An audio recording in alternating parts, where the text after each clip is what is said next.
की जय। सुखदेव भगवान की जय। व्यासदेव भगवान की जय। बांके बिहारी लाल की जय।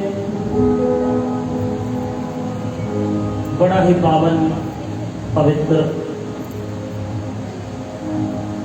आज का ये दिन जो हमारे जीवन में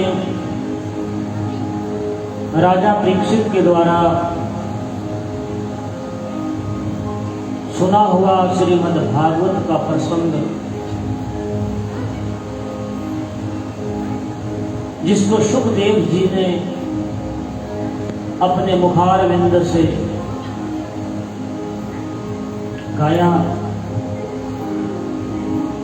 उसकी बड़ी ही रसमय आज की कथाओं का अनावरण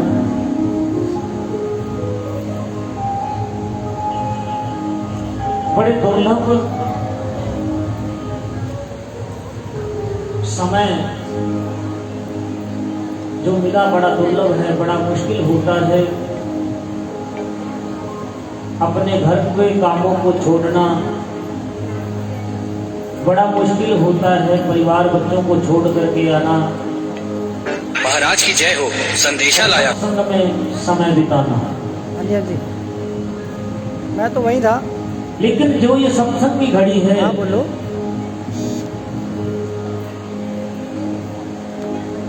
ये संसार को चलाना भी सिखाती है, परिवार की पालना करने भी सिखाती है और मोक्ष भी दिलाती है।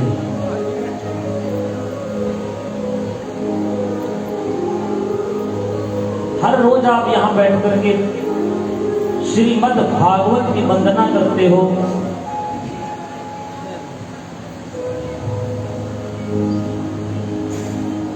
अगर थोड़ा सा वंदना को ध्यान से सुनना, हमारे संगीतज्ञ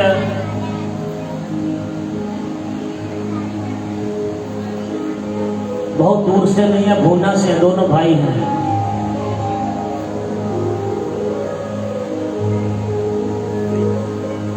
ये वंदना करेंगे, उस पर ध्यान देना क्या कहता है वो, हर एक शब्द बोलते हो उस पर ध्यान देना। तो आइए पहले जिसके चरणों में बैठे हैं, जिसका व्याख्यान करने जा रहे हैं, जिस कथा को श्रवण करने जा रहे हैं, पहले उन्हें वंदन करें, उन्हें नमन करें। तो आइए भागवत वंदना। श्रीमद् भागवत को नमो नमः, श्रीमद् भागवत को नमो नमः, भगवत को नमो नमः, श्रीमद् भगवत को नमो नमः। नमो नमः मेरी नमो नमः, नमो नमः मेरी नमो नमः। श्रीमद् भागवत को, श्रीमद् भागवत को नमो नमः, श्रीमद् भागवत को नमो नमः। हरि की मूर्ति से बतावे, हरि की मूर्ति से बतावे, हरि की मूर्ति से बतावे, हरि की मूर्ति से बतावे। इसका सेवक पावे मुकुट को नमो नमः। श्रीमद् भागवत को नमो नमः, भगवत को नमो नमः, श्रीमद् भागवत को नमो नमः। भगवत को नमो नमः। पढ़ते भी उतरे, सुनते भी उतरे, पढ़ते भी उतरे, सुनते भी उतरे, पार उतारे सभी जगत को नमो नमः। श्रीमद् भागवत को नमो नमः, भगवत को नमो नमः, श्रीमद् भागवत को नमो नमः। भगवत को नमो नमः। ओ प्रेत भयो दुदकारी उतर्यो, प्रेत भयो दुदकारी उतर्यो, प्रेत भयो दुदकारी उतर्यो, प्रेत भयो दुदकारी उतर्यो। 7 दिनों में भय मुकुट को नमो नमः। श्रीमद् भागवत को नमो नमः, भगवत को नमो नमः, श्रीमद् भागवत को नमो नमः। भगवत को नमो नमः। राजा परीक्षित 7 दिवस में, राजा परीक्षित 7 दिवस में, राजा परीक्षित सात दिवस में सुन कर भागवत गए मुकत को नमो नमः श्रीमद् भागवत को नमो नमः श्रीमद् भागवत को नमो नमः ज्ञान विदेवे विज्ञान विदेवे ज्ञान विदेवे ज्ञान विदेवे विज्ञान विदेवे ज्ञान विदेवे विज्ञान विदेवे देवे हरि की नवदा भक्ति को नमो नमः श्रीमद् भागवत को नमो नमः श्रीमद् भागवत को नमो नमः ओ नमो नमः मेरी नमो नमः नमो नमः मेरी नमो नमः श्रीमद् भागवत को नमो नमः श्रीमद् भागवत को नमो नमः रोग विनाशक शोक विनाशक रोग विनाशक शोक विनाशक रोग विनाशक शोक विनाशक रोग विनाशक शोक विनाशक दूर करत है सभी अमत को नमो नमः श्रीमद् भागवत को नमो नमः श्रीमद् भागवत को नमो नमः श्रीमद् भागवत को नमो नमः श्रीमद् भागवत महापुराण की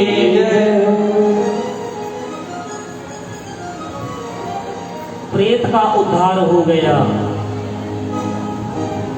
धुंधुकारी प्रेत थे, पहले दिन जो आए थे ने सुना होगा। परीक्षित के उद्धार के लिए शुकदेव जी उन्हें कथा का रसपान करवा रहे हैं। 7 दिन का समय राजा परीक्षित के पास है, लेकिन जब तक आप किसी गुरु के सानिध्य में नहीं जाओगे, किसी सत्संग में नहीं जाओगे, तब तक मुक्ति नहीं हो सकती। इसलिए अपने राजपाट को छोड़ करके राजा परीक्षित जी कहां गए? शुकदेव जी के चरणों में, संतों की शरण में।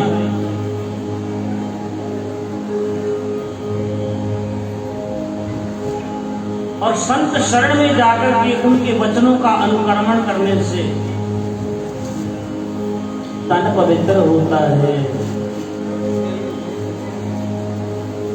मन शुद्ध होता है और पापों का अक्षय हो जाता है, पाप समाप्त हो जाते हैं।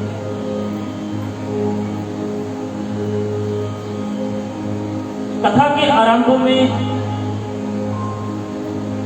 जब करनैल जी गाते हैं तो सबसे पहले ये कहते हैं कि ये तन विष की वेल है, गुरु अमृत की खान, शीश दिए सतगुर मिले तो भी सस्ता। गुरु बूटे गुरु बाबरे, गुरु पर करो विश्वास, जो गुरु भेजे नर्क को, स्वर्ग की रखो आस। गुरु कभी बुरा नहीं चाहता।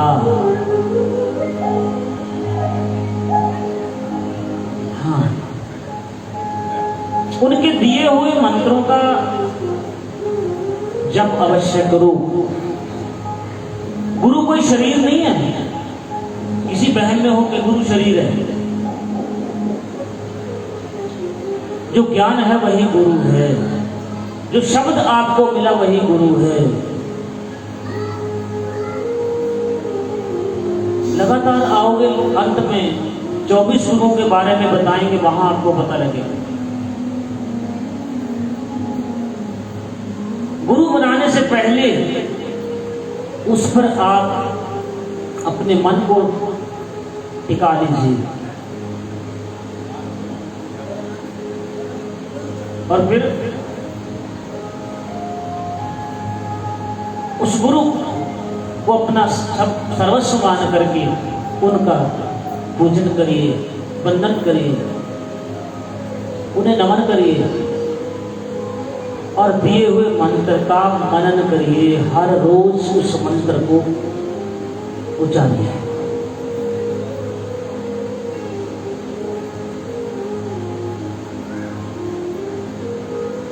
नारद जी के गुरु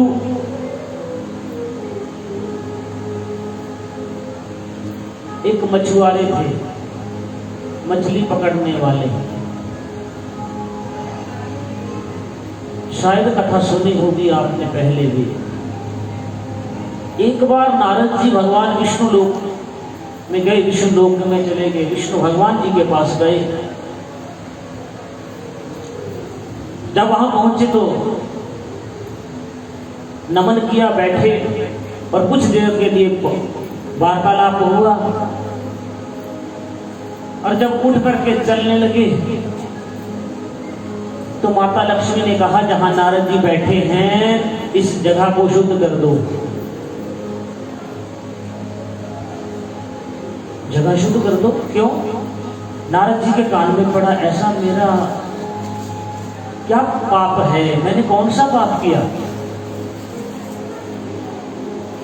प्रभु कहने लगे, तुम्हारा कोई गुरु नहीं है, बेगुरे हो। गुरु किसे बनाऊं? प्रभु आप बताइए गुरु किसे बनाऊं?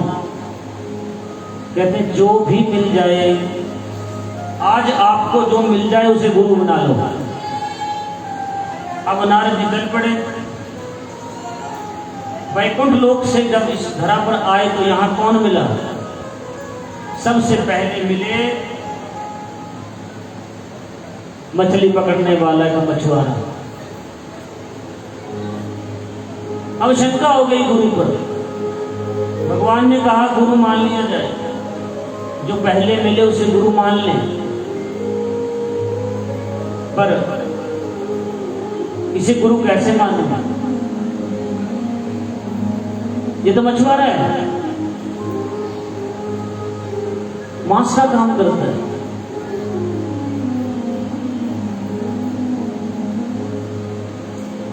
ये मन में भाव आया, पर प्रभु का स्नेह था, प्रभु की बात भी मान लिया, लेकिन उसमें दोष मिल गया। ये वापिस नारद जी भगवान विष्णु जी के पास गए।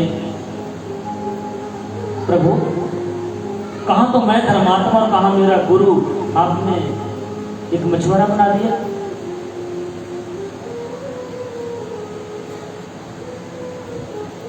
भगवान ने कहा गुरु कोई भी है,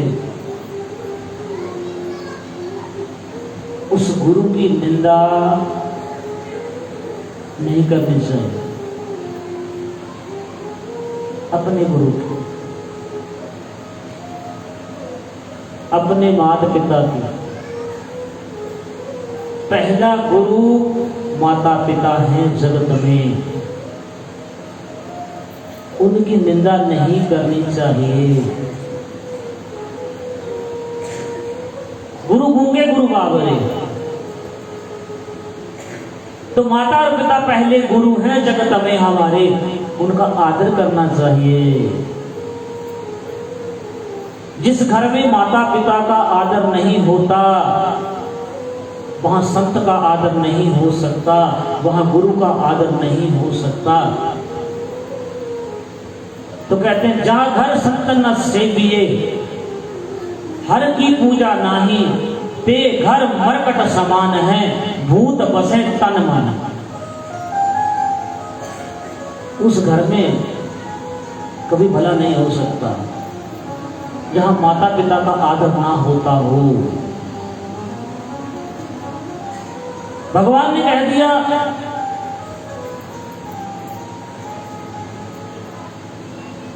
अब इस दुविधा में है कि क्या करें।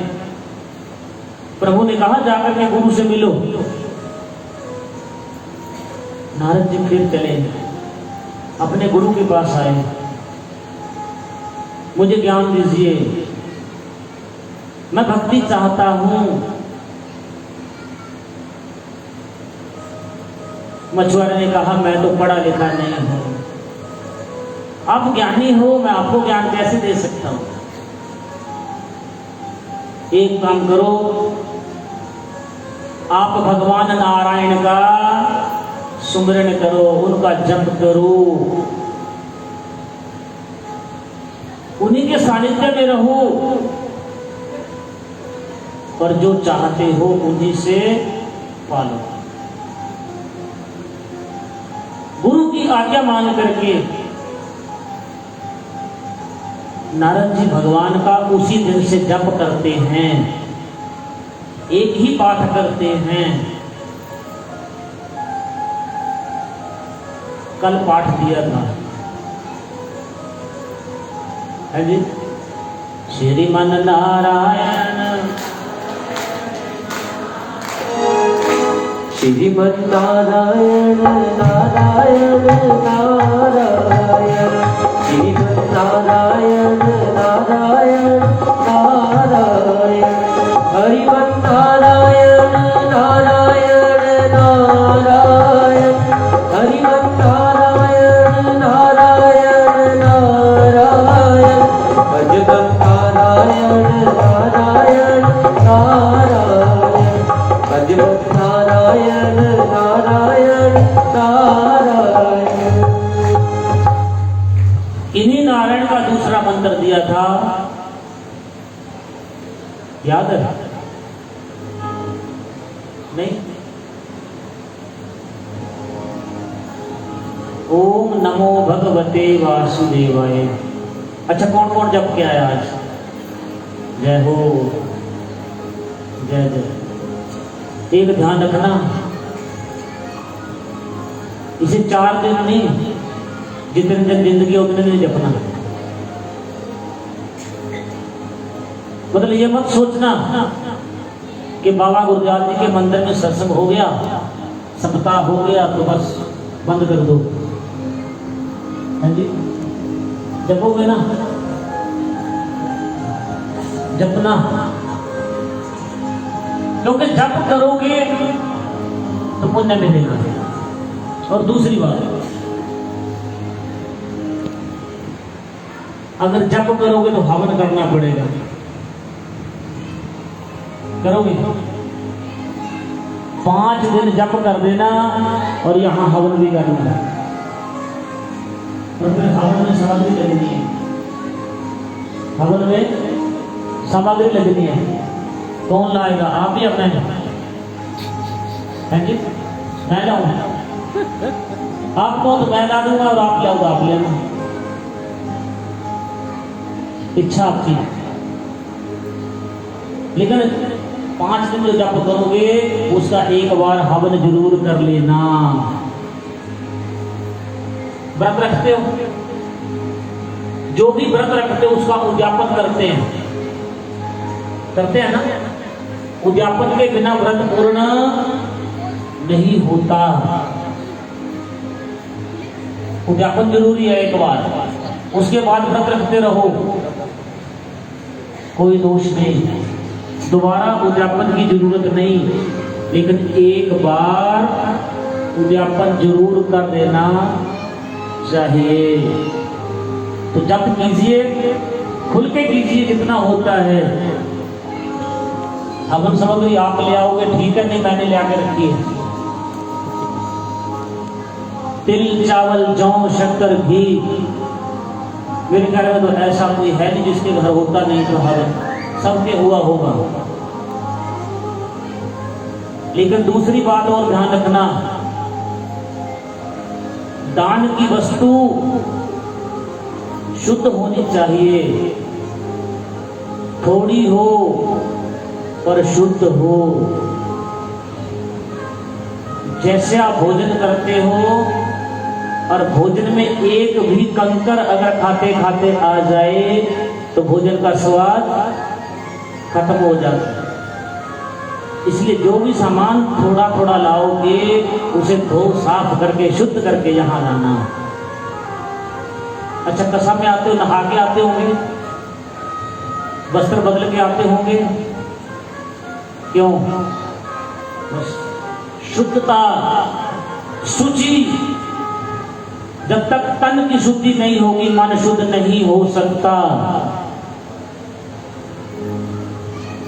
इसलिए जो सामग्री आप लाओगे थोड़ी लाना, लेकिन शुद्ध करके लाना।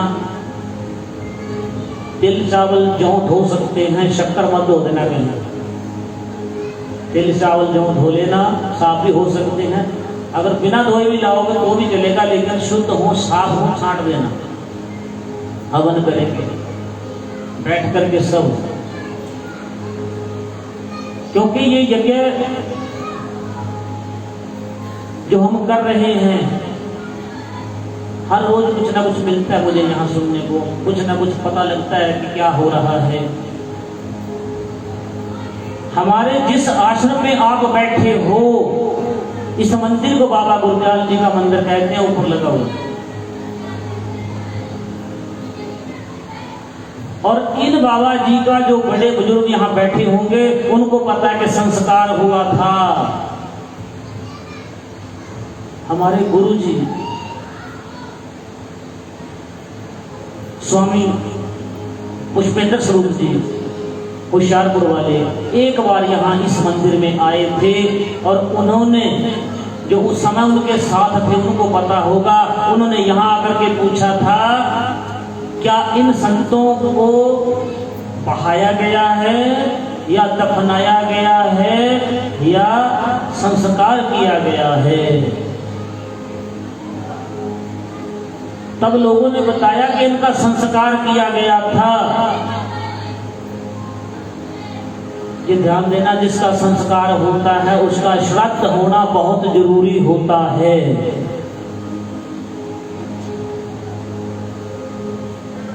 उन्होंने श्राद्ध की यहाँ उपासना की थी कि श्राद्ध होना चाहिए। मैंने इसलिए पहले ये कथा रखी थी, आज से 7 साल पहले और 7 साल बाद ये दोबारा मौका मिला। ये केवल मेरे मित्रों के लिए नहीं था, समूह नगर के लिए हम ये कर रहे हैं। समूह नगर में भला हो। अच्छा, एक ऐसा घर बता दो जिस घर में मौत ना हुई हो, जिसके घर से कोई जीव ना गया हो। आप खड़ा कर दो जिसका कोई ना गया हो। सबके गए हैं ना, और हम भी रहने वाले नहीं हैं। राजा परीक्षित जो इस पूरी पृथ्वी के, इस पूरी धरा के संचालक थे, धर्म के अनुयायी थे, उन्होंने भी शरीर को त्यागा। आज तक 8 ऐसी शक्तियां हैं, 8 ऐसी शक्ति हैं जो अमर हैं, बाकी अमर कोई नहीं। अश्वत्थामा, बलि, व्यास, हनुमान, कृपाचार्य, परशुराम, विभीषण और मार्कंडेय। कुछ को तो आप जानते होंगे। कथा आरंभ होने से पहले हनुमान चालीसा का पाठ होता है। हनुमान जी त्रेता में भी थे, राम के साथ थे। द्वापर में भगवान कृष्ण जी रथ चलाते थे और झंडे के ऊपर मेरे प्रभु हनुमान जी निवास करते।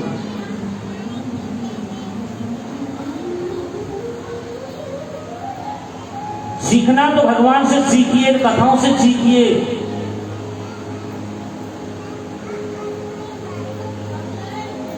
भगवान सारथी और अर्जुन रथ में बैठे हैं। जो संसार को चलाने वाला है सारथी। आज हम क्या हैं? हम क्या हैं? स्वार्थी। अरे बनना है तो सारथी बनिए। स्वार्थी बनकर के जीवन यापन नहीं करना चाहिए। हर जगह स्वार्थ नहीं होता, कहीं परमार्थ भी होता है। सारथी बनिए, दुख में साथ दें, सारथी बने। पारथ के सारथी तुझे कोटि कोटि प्रणाम। आ मेरी भी थाम ले मन की छूटी लगाम। बोलिवान के बिहारी लाल की। इसलिए जब उनके चरित्र थे, अच्छे चरित्र थे, तो उनका चित्र आज भी पूजा जाता है। मैंने कल कही थी ये बात, हर रोज आओगे तो लड़ी चलती रहेगी। कहता बोल उठती है तस्वीर भी, बोल उठती है तस्वीर भी, मन से बुलाकर देखिए, दिल की बात जरा प्रभु को सुनाकर देखिए। देते हैं सब बातों का जवाब, दुख अपने दिल के जरा उनको सुनाकर के देखिए। दिल से। अच्छा एक बात बताओ, आपको किसी ने कोई बात कह दी, आप भूल जाते हो।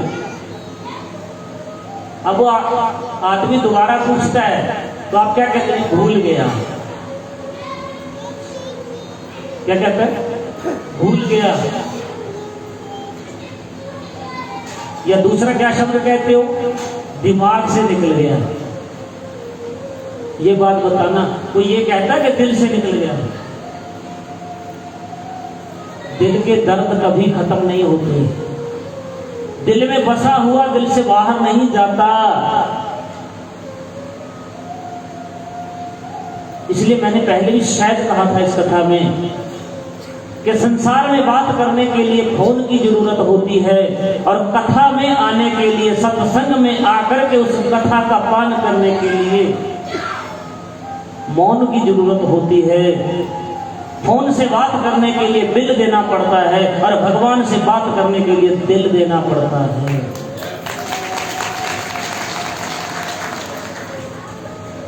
दिल में रखी हुई बात कभी भूलती नहीं है,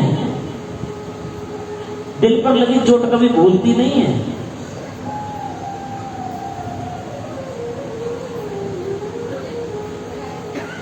तो हर रोज उसे पुकारिए, हर रोज उससे कहिए, तो होगा एक रोज तुमको भी अपनी किस्मत पे राज, चरणों में सिर जरा झुका के देखिए। ऊपर वाले की अदालत में वकालत नहीं होती, और सजा हो जाए तो जमानत नहीं होती। रिश्वत यहां चलती है, वहां नहीं चलती। सजा होने के बाद, और सजा कौन सी है? 27 नरक। भगवान के पास भी दो ही हैं, नरक या स्वर्ग। अच्छा कर्म करोगे तो स्वर्ग की प्राप्ति होगी, और बुरा करोगे तो नरक निश्चित है। फिर अंत में गरुड़ पुराण की कथा तो सुननी पड़ेगी।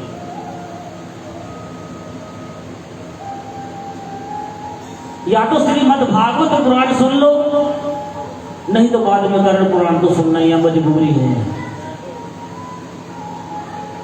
और सब उस दिन कहते हैं कथा कर देना, पिंड जरूर भरा देना। क्यों? जब जीते जी माता पिता ने आपका नुकसान नहीं किया, आपके भाई ने, आपके बड़े ने, आपके छोटे ने आपका नुकसान नहीं किया, तो मर करके कैसे करेगा? लेकिन हमारी श्रद्धा, हमारा विश्वास, ना श्रद्धा है ना विश्वास है। इसलिए जीते जी बड़ों का आदर कीजिए, माता पिता का आदर कीजिए, सास ससुर का आदर कीजिए, क्योंकि ये समय सबके ऊपर आना है। टीवी में एक सीरियल आता था, सबने देखा होगा, और नहीं देखा तो शायद नाम सुना होगा, है जी? सास भी कभी कुछ हो गया ना, सास भी कभी बहू थी। और अगर बहू है तो सास भी बनेगी। जो आज सास के साथ करोगे वही बहू आपके साथ करेगी, गारंटी। क्योंकि जो बीजोगे काटना पड़ेगा। एक बात बताऊं, ये छोटे छोटे बच्चे हैं,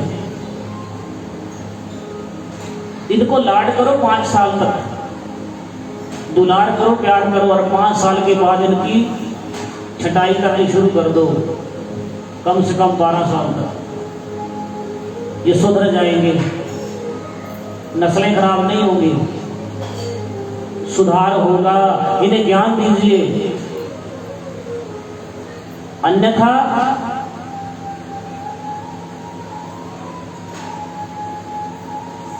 फिर हमारे पास आना पड़ेगा। पंडित जी बेटा नहीं मानता, बेटी नहीं मानती, जिद्दी है। हमारे पास आने से बचना है, भगवान की दुआ करने से बचना है, तो संस्कार देना शुरू कर दो। बचाओ इन्हें बुरी आदतों से, ध्यान रखो इनके ऊपर। देश में घटनाएं हो रही है हर रोज। लड़कियों को दोष दिया जाता है। कभी किसी ने अपने लड़के को दोष दिया? अपने बेटे को कभी पूछा कब आया, क्या करता है? क्या एक लड़की का ही दोष है? नहीं, लड़के का भी दोष है। उनसे पहले हमारा दोष है। बता दो, हम दोषी हैं। समझा दो, समझ लो, कोई नहीं, कथा बाद में कर लेंगे। 5-4 साल का बच्चा होता है, आपने किसी पार्टी में जाना होता है, किसी विवाह में जाना होता है, किसी फंक्शन में जाना होता है, क्या कह के जाते हो बच्चे को?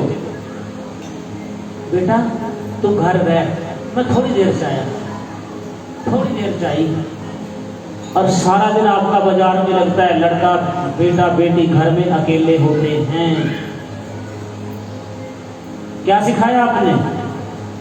पहला कर्म कर दिया झूठ बोलना।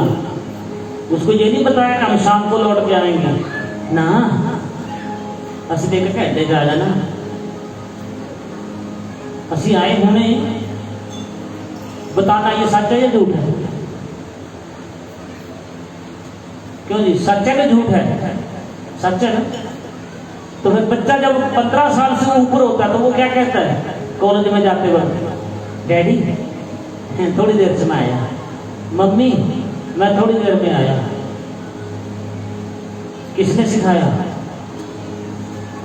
किसने दी शिक्षा? क्या हम दोषी नहीं है? अनुसरण करें, कथा यही बताती है।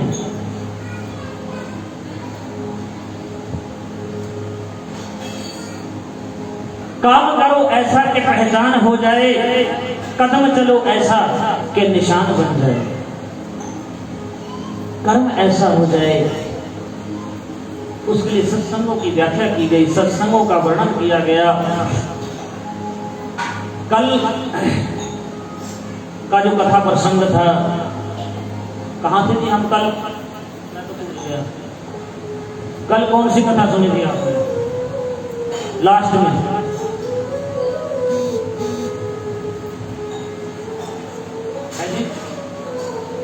राम नाम सत्य, ये तो सुना था ना। मैंने पहली कथा भगवान की कृपा से पंजाब में की थी, एक संतों के डेरे में। ये मेरी 8वीं कथा है वैसे, पर कमाल तो ये है कि 8वीं कथा 7 साल के बाद हो रही है। 8वीं कथा 7 साल के बाद कर रहा हूं, पर इसमें भी कोई प्रभु की मर्जी थी।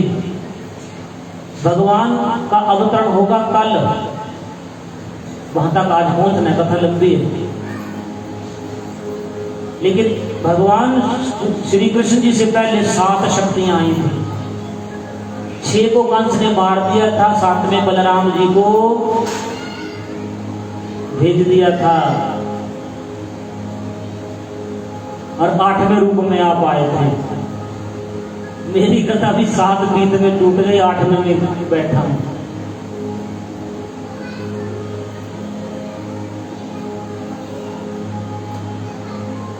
तो कल कथा में कहां था? नहीं पता? चलो मैं बता देता हूं, आज कल याद रखना। सृष्टि का वर्णन हमने किया था अंत में, मनु और शतरूपा, याद आ गया? मनु और शतरूपा ब्रह्मा जी के दोनों अंगों से पैदा हुए। दाहिनी साइड से मनु और बाईं से शतरूपा। इन दोनों का विवाह हुआ और इनके 5 संतान हुए। 5 बच्चे हुए इनके। पहले थे प्रियाव्रत, दूसरे थे उतानपाद और 3 इनकी बहनें थी, आगूति, देवहूति और तीसरी थी परसूति। ये 3 कन्याएं। आगूति का विवाह रुचि से हुआ। ये बात वैसे कल कह दी थी मैंने। आगूति का विवाह रुचि से हुआ और इनके पुत्र हुआ यज्ञ, और यज्ञ का विवाह हुआ दक्षिणा से। इनका वंश आगे बढ़ा। और दूसरे परसूति का विवाह हुआ दक्ष प्रजापति से। परसूति दक्ष प्रजापति की पत्नी थी। अब थोड़ा सा आगे ले जाता हूं। इन्हीं की कन्या हुई सती, और सती का विवाह हुआ भगवान शंकर जी से। बोले शंकर भगवान की जय। और तीसरी कन्या देवहूति। देवहूति के विवाह हुआ कर्दम से, और इनके यहां जन्म हुआ भगवान कपिल देव जी का।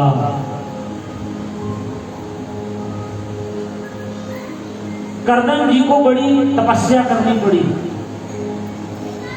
ये कथा थोड़ी सी कर लेते हैं। कर्दम जी को बड़ी तपस्या करनी पड़ी, तप करते थे। ब्रह्मा जी के कहने पर ये विवाह के लिए राजी हुए। ये चाहते नहीं थे विवाह करना, लेकिन विवाह के लिए राजी हो गए। तो उस समय राजा की कन्या थी, उसका नाम देवहूति।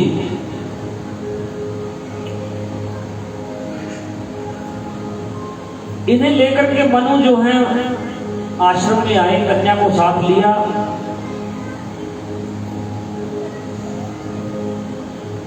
और जब आश्रम में आए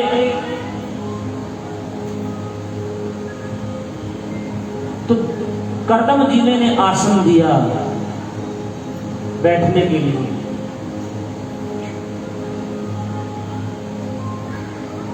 अब राजा मनु और शतरूपा तो बैठ गए, लेकिन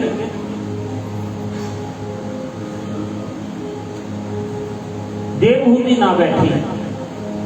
उन्हें न जो आसन दिया, उस आसन का एक पल्लू मोड़ दिया, एक साइड मोड़ी और मोड़ करके फिर बैठ गए।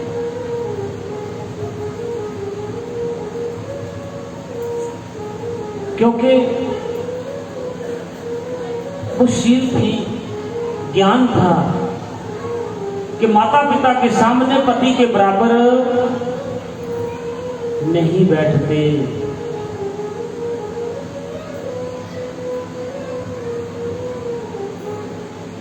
दूसरा, जिसको पति बनाने जा रही है उसकी आज्ञा का उल्लंघन होता अगर आसन पर नहीं बैठते।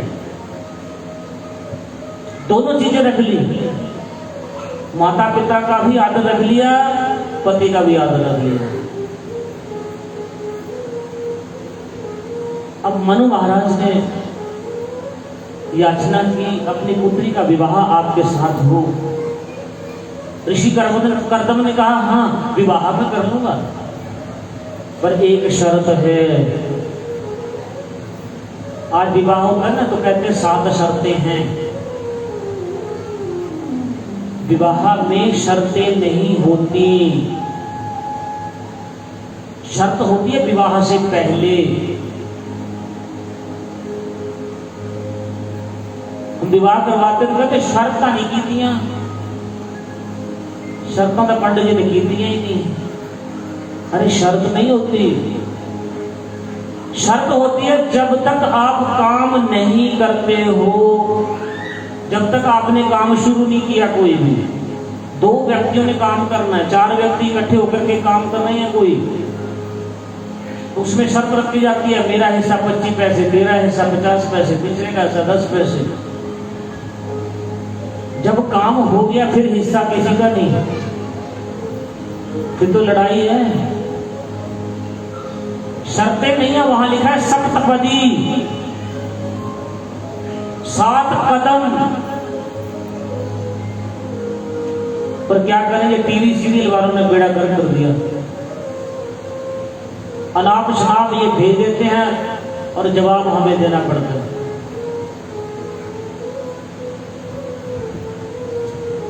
उसमें शर्त नहीं होती उस समय। वो शर्त कब पढ़ते हैं, जब सिंदूर डाल दिया गया, फेरे हो गए, सिंदूर डाल दिया, फिर शर्त नहीं होगी। क्या शर्त है जी? कोई शर्त नहीं। वहां नियम है, सप्तपदी है, 7 वाक्य हैं, 7 बातें हैं जो जीवन में उतारने वाली हैं, जो गृहस्थ जीवन को चलाने का नियम बताती हैं। वो 7 बातें कही जाती हैं। वहां लड़की का दूसरा जन्म होता है, एक घर को छोड़ करके वो दूसरे घर में जाती है।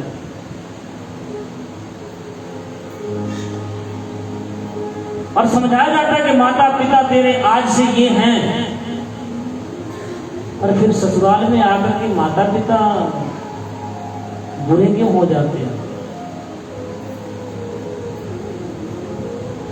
जिनको पहले ही दिन, पहले ही अक्षण, विवाह आने से पहले, उसके घर आने से पहले उसे शिक्षा दे दी गई, लेकिन आने के बाद फिर वो सास ससुर बुरे कैसे हो जाते हैं? ध्यान रखना माताओं, मैं कड़वी बात कह देता हूं।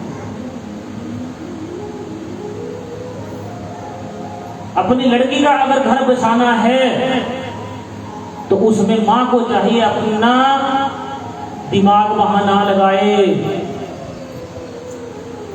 अगर जिस घर को उजाड़ना हो उस घर का टेलीफोन मां के द्वारा बंद नहीं करना चाहिए, चलता रहे। माता का इंटरफेयर, माता की बात जिस लड़की के घर आती रहेगी वो घर नहीं बसता, ये गारंटी है।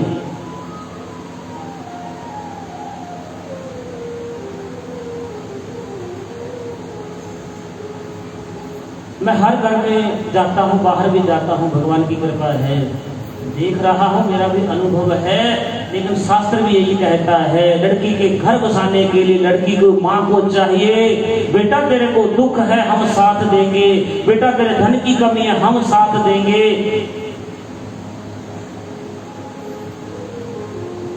पर उस घर में बार बार लड़की को आज होता क्या है, सब्जी में नमक ज्यादा हो गया, सब्जी जल गई, टेलीफोन घर से आ गया, बेटा छोड़ के आजा फटाफट, घर आ जाओ जल्दी से, हमने निर्णय से आपको तलाक दे दो। जरा हाथ करना ये सच्चाई है कि झूठ है? उजड़ते घर देखे हैं और नहीं देखे तो एड्रेस दे दूंगा और उनसे मिल लेना। उसके लिए तलाक देना पड़ता है।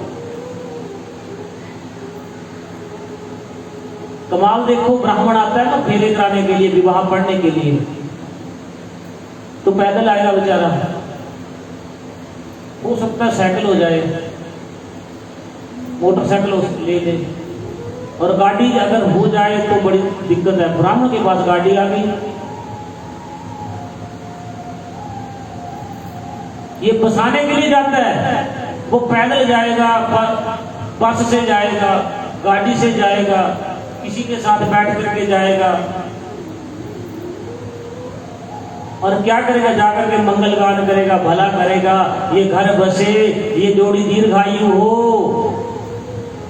और भाई साहब जो लड़ाई होती है ना, माँ फूंक भर देती है, लड़की गुब्बारे से फूल जाती है और घर में आके बैठ जाती है और तलाक के लिए वकील के पास जाते हैं। वो कहता है बेटा 15,000 रुपये फीस है, और ब्राह्मण को फेरे पर लिए 1100, बड़ी रह गया बात। पंडित बहुत पैसे ले गए और वकील ने जाते कितने मांगे, 15,000 रुपया। तो तुसी कुछ भी करो जी, साड़ी कुड़ी साढ़े बस फैसला करा दो। तो वकील कैसे आते हैं जी, गाड़ी में और काला कोट पा करके। कौवा देखा है, कौवा देखा है, जब कहाँ करते तो पत्थर मारते हो, लेकिन वकील को जाकर के पैसे भी देते हो, हाजिरी भी भरते हो, और फिर क्या कहता हो, आज फिर फोटो शेयर करा दिया है जी, 500 रुपया गवाह को देने, 400 रुपया अर्जी नवीस को देना, लगे काम पे। बात इतनी है, घर को बसाने के लिए माताओं को चाहिए अपनी लड़की को शिक्षा ऐसी दो, घर बसे, यहाँ उजड़ने के स्थान बता दूं आगे कथाएं। तो हम कथा कर रहे थे वो सुशील कन्या मनु और शत्रुपा की, जब आई तो उस व्यवहार में आई, नियम में आई, आकर के बैठी और बातचीत होने लगी, प्रश्न रख दिया, शर्त रख दी। अभी विवाह नहीं हुआ, शर्त आ गई, शर्त रख दी, मेरे घर अगर लड़का जब हो गया मैं इस कन्या को त्याग दूंगा, इस रिश्ते को छोड़ करके चला जाऊंगा। है किसी माता पिता के दम, जहां आप शादी करने जाओ और जिसके साथ शादी करने जाओ वो कहता है संतान हुई और मैं चला जाऊंगा, नहीं कह सकता कोई। लेकिन मनु और शत्रुपा ने, ब्रह्मा जी के, ब्रह्मा कौन थे, मनु और शत्रुपा के पिता थे, लड़की के दादा थे, दादा की कही हुई बात कर दी, सगाई कर दी, पक्का कर दी। अब कहां तो राजा की लड़की और कहां एक फकीर ऋषि करदम जी। एक छोटी सी झोपड़ी है, झोपड़ी में दिन में धूप अच्छी लगती है, रात को तारे भी दिखते हैं।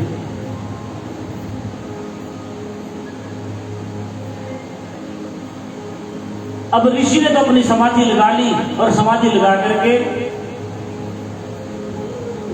लीन हो गए। वो भगवान का जप कर रहे हैं, कौन सा, श्रीमन नारायण नारायण नारायण, श्रीमन नारायण नारायण नारायण, हरिमन नारायण नारायण नारायण, हरिमन नारायण नारायण नारायण, भजमन नारायण नारायण नारायण, भजमन नारायण नारायण नारायण, हरिमन नारायण नारायण नारायण, हरिमन नारायण नारायण नारायण। गोविंद मेरो है, गोपाल मेरो है, गोविंद मेरो है, गोपाल मेरो है, गोविंद मेरो है, गोपाल मेरो है, गोविंद मेरो है, गोपाल मेरो है, श्री बाके में हरि नंदलाल मेरो है, श्री बाके बिहारी नंदलाल मेरो है, ओ श्री बाके में हरि नंदलाल मेरो है। दोनों हाथों से ताली बजाते हुए क्या कहना है, जोर से, श्री बाके बिहारी नंदलाल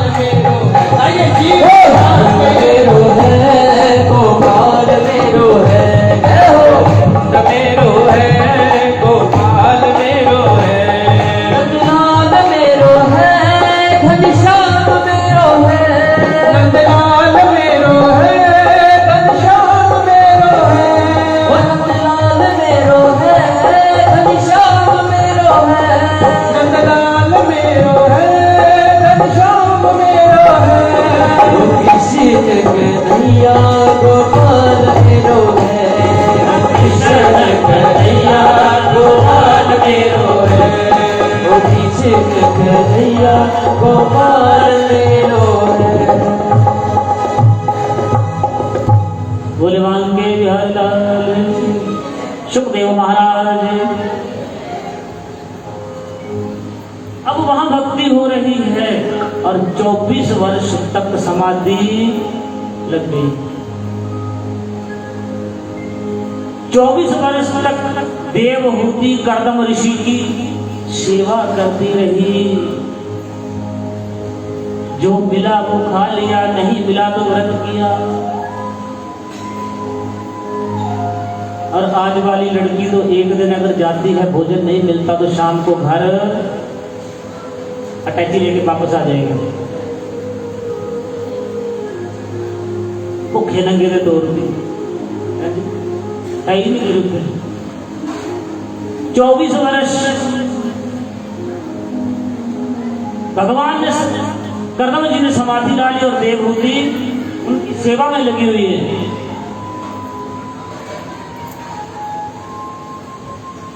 जब ऋषि की आंख खुली 24 वर्ष बाद, तो देखा एक स्त्री उनके समक्ष बूढ़ी है। देवी तुम अपने घर नहीं गई? कर्दम जी देवहूति से पूछ रहे तुम अपने घर नहीं गई? नहीं महाराज,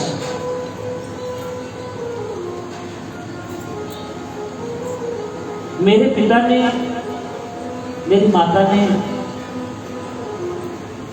मुझे आपके अर्पण कर दिया था। सुखी रहो चाहे दुखी रहो, आज से ये घर बार तेरा है।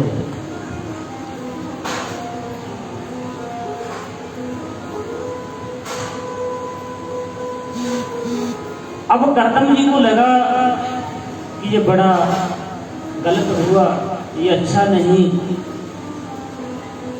कल आपने भजन सुना था, नहीं चाहिए कि दिल किसी का दुखे।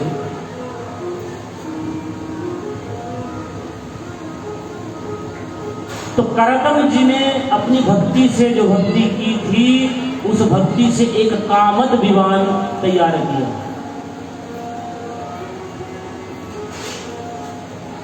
कामत अपनी कामना से, अपनी इच्छा से जैसा चाहा वैसा बना लिया।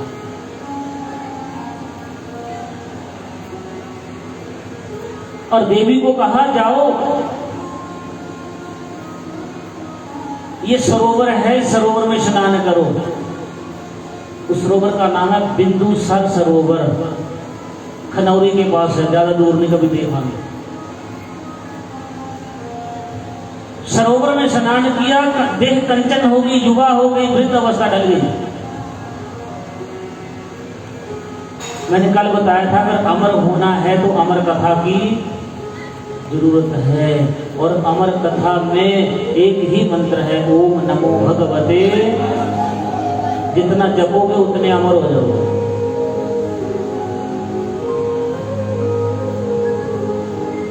अब देवहूति सुंदर हो गई, वो कहने लगी पतिदेव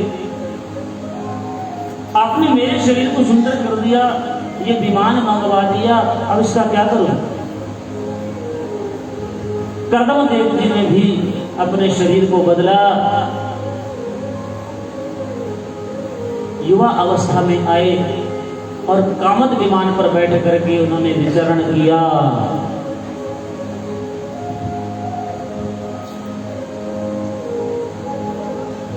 अब अपने ससुर से वादा था पुत्र होने के बाद मैं चला जाऊंगा, लेकिन भगवान ने पहली कन्या दे दी, लड़की दे दी। अब संतान जब लड़की हुई, कर्दम जी कहने लगे घर में बच्चा हो गया, अब मैं घर छोड़ करके जा रहा हूं। देवहूति ने कहा नहीं जा सकते। आपने वचन किया था जब तक पुत्र नहीं होगा, संयोग था उस कामत विमान का सुख भोगते भोगते 9 कन्याओं का जन्म हुआ।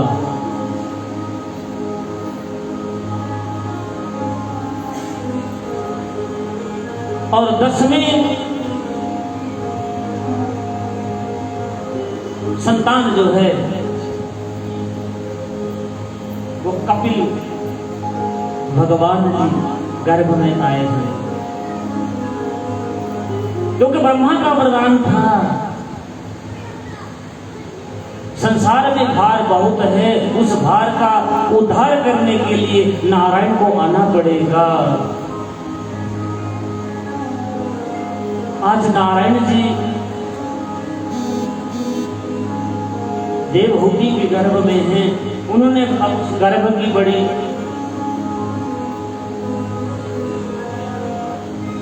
गर्भ को हर कोई बुरा कहता है, लेकिन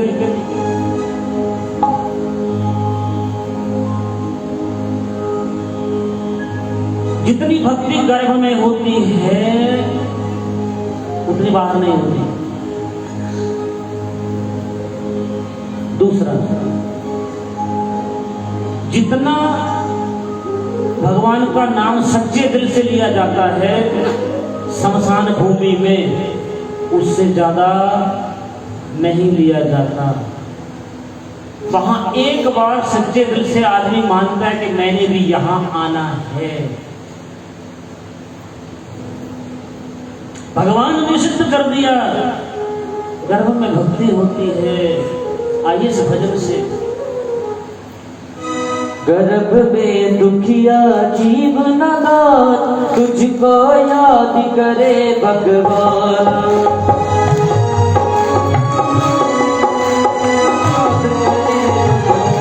गर्भ में दुखिया जीव नादान, तुझको याद करे भगवान। गर्भ में दुखिया जीव नादान, तुझको याद करे भगवान। तुझको याद करे भगवान, तुझको याद करे भगवान। तुझको याद करे भगवान, तुझको याद करे भगवान। गर्भ में दुखिया जीव नादान, तुझको याद करे भगवान। गर्भ में दुखिया जीव नादान, तुझको याद करे भगवान।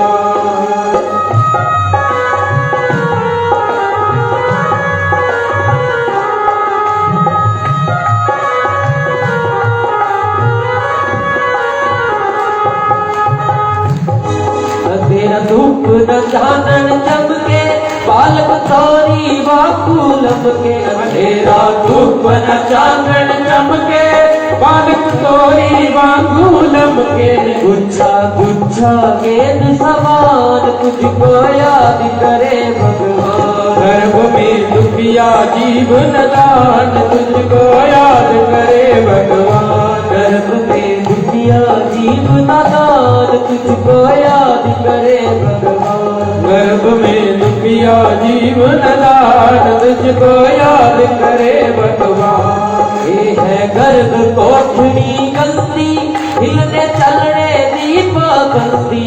ये है गर्भ कोठड़ी गंदी, हिलन चुलन दी पाबंदी। ये है गर्भ कोठड़ी गलती, हिलने चलने दी पाबंदी। ये है गर्भ कोठड़ी गंदी, हिलन चुलन दी पाबंदी। बंद है नेत्र और जुबान, तुझको याद करे भगवान। गर्भ में दुखिया जीव नादान, तुझको याद करे भगवान। गर्भ में दुखिया जीव नादान, तुझको याद करे भगवान। गर्भ में दुखिया जीव नादान, तुझको याद करे भगवान।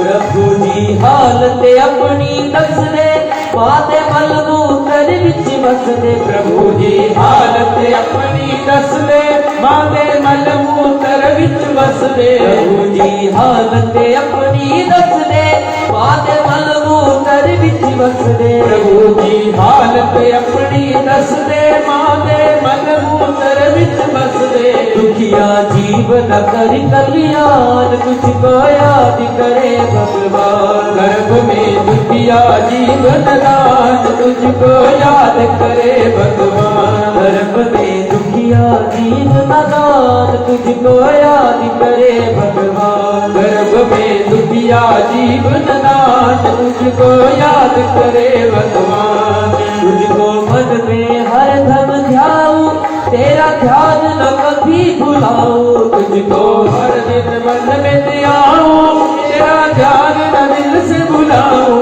तुझको मन में हर पल ध्याऊं तेरा ध्यान कभी न भुलाऊं। तुझको मन में हर दम ध्याऊं तेरा ध्यान न दिल से भुलाऊं। करूँगा भक्ति पुण्य से दान तुझको याद करे भगवान। गर्भ में दुखिया जीवन दान तुझको याद करे भगवान। गर्भ में दुखिया जीवन दान तुझको याद करे भगवान। गर्भ में दुखिया जीवन दान तुझको याद करे भगवान।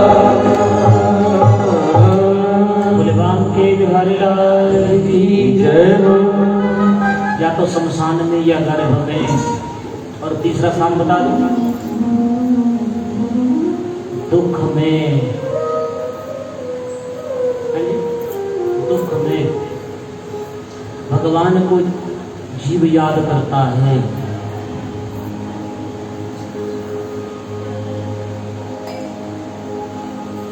दुख में सब याद करते हैं, सुख में कोई नहीं करता। जब जीव जाता है ना, दुख होता है तो भगवान याद आते हैं।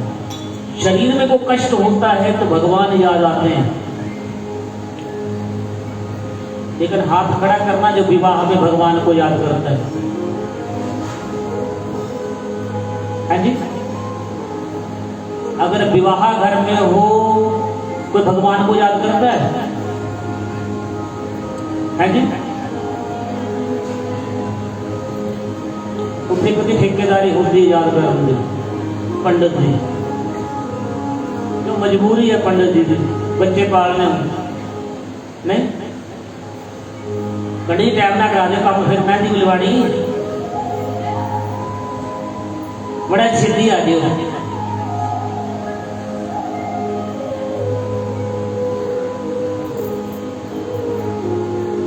नाचने के लिए समय होता है, ब्यूटी पार्लर के लिए समय होता है, पार्टी के लिए समय होता है, फोटोग्राफी के लिए टाइम होता है, लेकिन फेरों के लिए समय जो दिया जाता है ब्राह्मण के द्वारा, उसका नियम नहीं पाला जाता। उसे कोई नहीं समझता लगन क्या है, मुहूर्त क्या है, कोई वैल्यू नहीं। और विवाह की चिट्ठी लिखते हैं ना 6 महीने साल पहले, 6 महीने पहले तो कम से कम लिखते हैं ना। फिर तारा लग गया जी, फिर श्राद्ध आ गए जी, उसको पहला कर दिए, चिट्ठी पहला दे दिए, दादी ढिल्ली है कि चली नहीं ज्यादा है। हाँ जी, सच्चाई है ना। और चिट्ठी में क्या लिखा था? लगन का समय सुबह 9 बजे, लेकिन घर से बारात कब चलती है जी? 11 बजे। पंडित जी 8 बजे आ जाते हैं। वो चलो भाई, वो खर्चा पड़ जाता है, ज्यादा देर है, चलते हैं। ठेकेदारी किसकी है जी? पंडित की नहीं, मजबूरी है, फेरे कराने ना तो 2 पैसे बढ़ने। सच्चाई है, माता पिता को चाहिए, एक को नहीं, दोनों को चाहिए, बारात ले जाने वाला भी और जिसके घर बारात जानी है। जो लगन का समय आपने लिया है, फेरों में जो समय लिया है, उस समय पर शादी की जाए, गारंटी है उसके घर में संतान का दुख नहीं रह सकता। तो कोई नहीं पूछता। जयमाला बेड़ा गर्क, कोई रीति नहीं है जयमाला। क्या रीति है? 2 घंटे जयमाला के, वरमाला जयमाला कथाओं में आएगा, आगे बताऊंगा मैं जयमाला और वरमाला क्या है। ये माला माला है ना, 12 ना जय। इसमें विवाह में लिखा करो माला कब डाली जाए, ना वरमाला है ना जयमाला है। ये नहीं है कुछ भी। अरे हिंदू हो। अब एक बात और आ गई, जागो।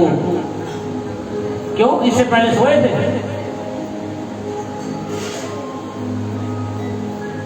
पंडित जी सांड खेती करा दे, जागो है। क्या जागो?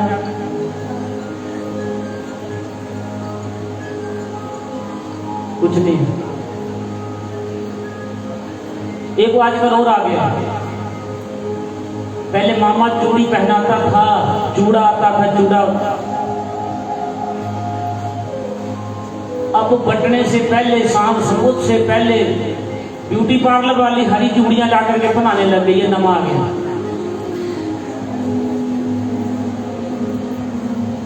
पता नहीं कहां कहां से ये हिंदू धर्म का नाश कर रहे हैं। क्या है ये? जो काम आपके करने का है वो आपने किया नहीं, फिर बाद में आते हैं कि संतान नहीं है।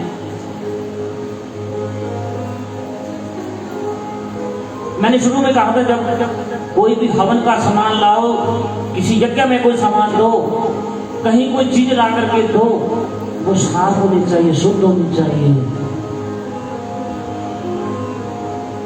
करनाल में कथा हो रही, संत कर रहे थे कथा एक कुटिया में।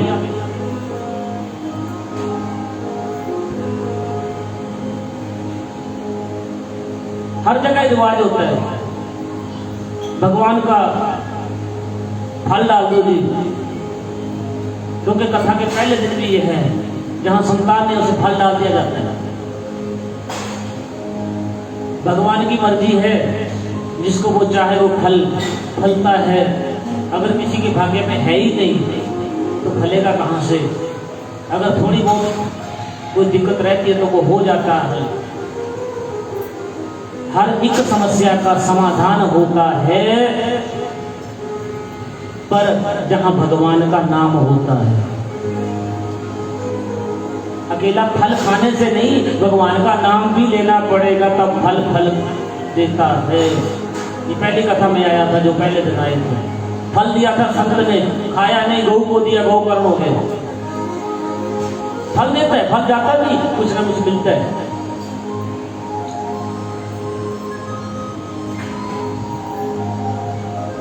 तो कथा हो रही थी, करनाल में संत के पास कोई आया,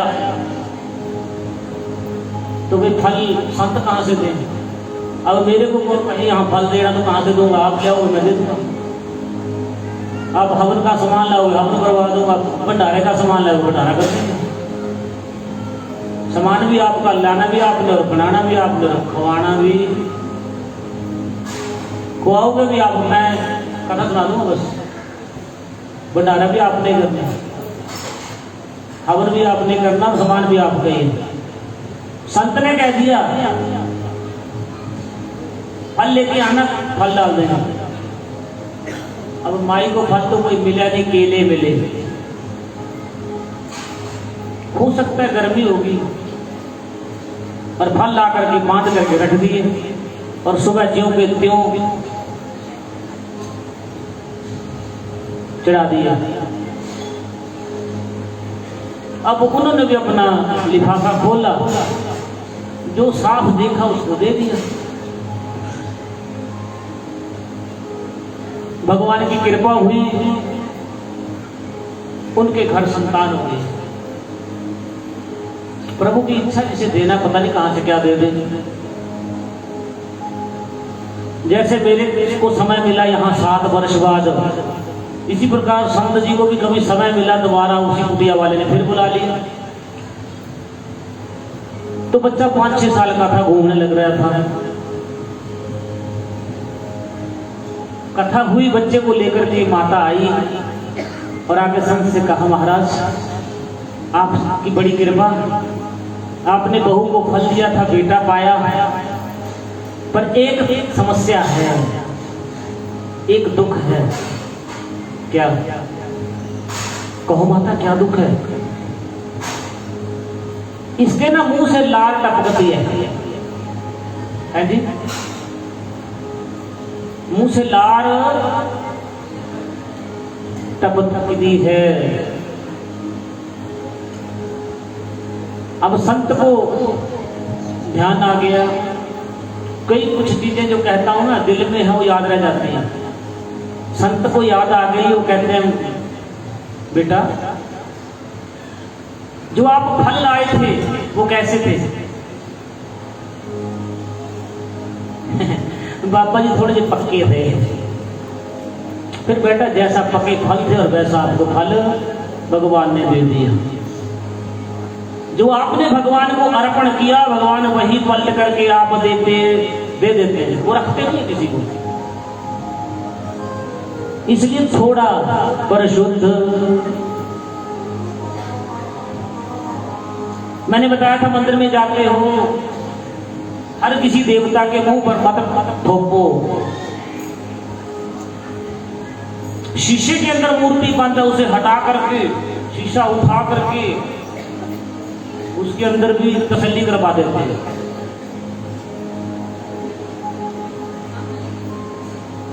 नहीं, इसको बदलो, इस चलन को बदल दो।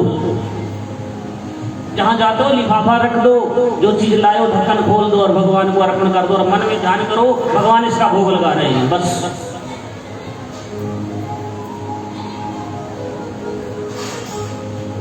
ये बातें सत्संग में ही मिल सकती हैं, वैसे नहीं मिलती। ये सत्संग सिखाता है। कपिल भगवान जी ने गर्भ की स्तुति कर दी, गर्भ में ही भगवान का नाम हुआ। क्यों? क्योंकि उनके माता पिता ने 24 वर्ष तपस्या की थी, ब्रह्मचर्य का पालन किया था, उसका फल है।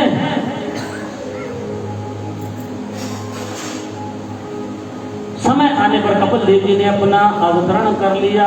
बोले कपिल देव भगवान की जय हो।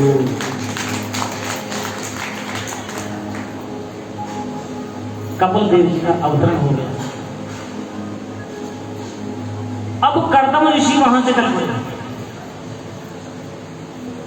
घर को छोड़ा, कपिल को छोड़ा, पत्नी को छोड़ा, चले गए। संसार को छोड़ करके जा कहाँ रहे हैं? जंगल में। किसके पास? कोई स्थान नहीं। जहां रात मिली रात काटी, दिन मिला दिन काटा, जैसा मिला खा लिया, जैसा मिला पा लिया, लेकिन एक ही नाम लिया, श्रीमन्नारायण नारायण नारायण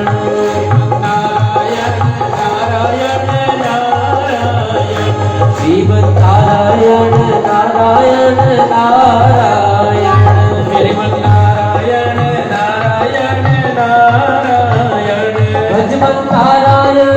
नारायण नारायण भजमन्नारायण नारायण नारायण भजमन्नारायण नारायण नारायण भजमन्नारायण नारायण नारायण भजमन्नारायण नारायण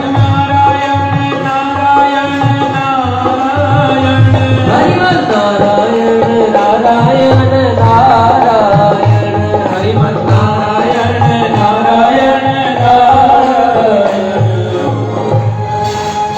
भगवान की भक्ति में लीन हो गए।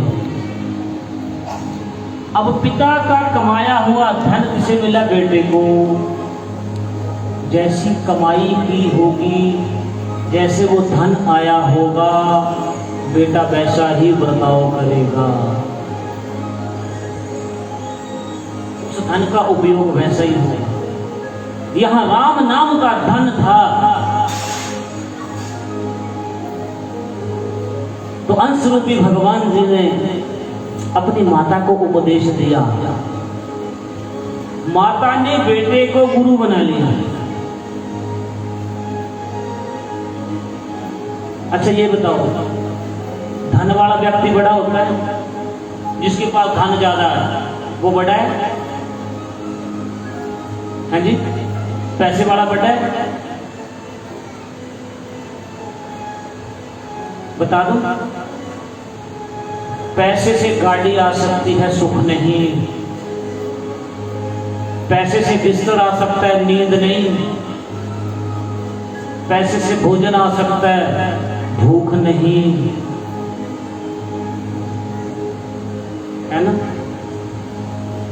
दूसरा प्रश्न, क्या ताकत बड़ी है? जो बलवान है वो बड़ा है जी, बड़ा है? वो भी बड़ा नहीं है। अगर ताकत ज्यादा होती तो हाथी से शेर डर जाता, लेकिन शेर हाथी को मार देता। क्यों? क्योंकि हाथी मोटे दिमाग का है और शेर के अंदर दिमाग होता है। ना बल वृद्धा ना धन वृद्धा, ज्ञान वृद्धा। जहां ज्ञान होता है वो बड़ा है, ज्ञान बड़ा है। अब ज्ञान से विवेक से कहीं भी जा सकते हो, धन से कहीं नहीं जा सकते।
कोई बात नहीं। करदम जी जब जंगल में गए थे वहां कोई पंखा नहीं था,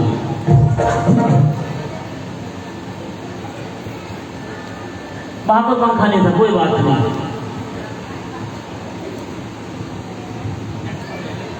तो भगवान कपिल को माता ने गुरु बना लिया और उन्होंने 9 प्रकार की भक्ति बताई। हरि सदा हरि के दास। उसके लिए समय की पाबंदी नहीं है। शायद मैंने कल या परसों भजन गाया था करनाल जी ने, तो मैंने व्याख्या थोड़ी सी की थी। सोमवार को शिव मंदिर में भीड़ होती है, मंगलवार को हनुमान जी के मंदिर में, बुधवार को गणेश जी के मंदिर में, वीरवार को विष्णु जी के मंदिर में, शुक्रवार को संतोषी माता मंदिर में, शनिवार को शनिदेव के मंदिर में, एतवार को सूर्य मंदिर में,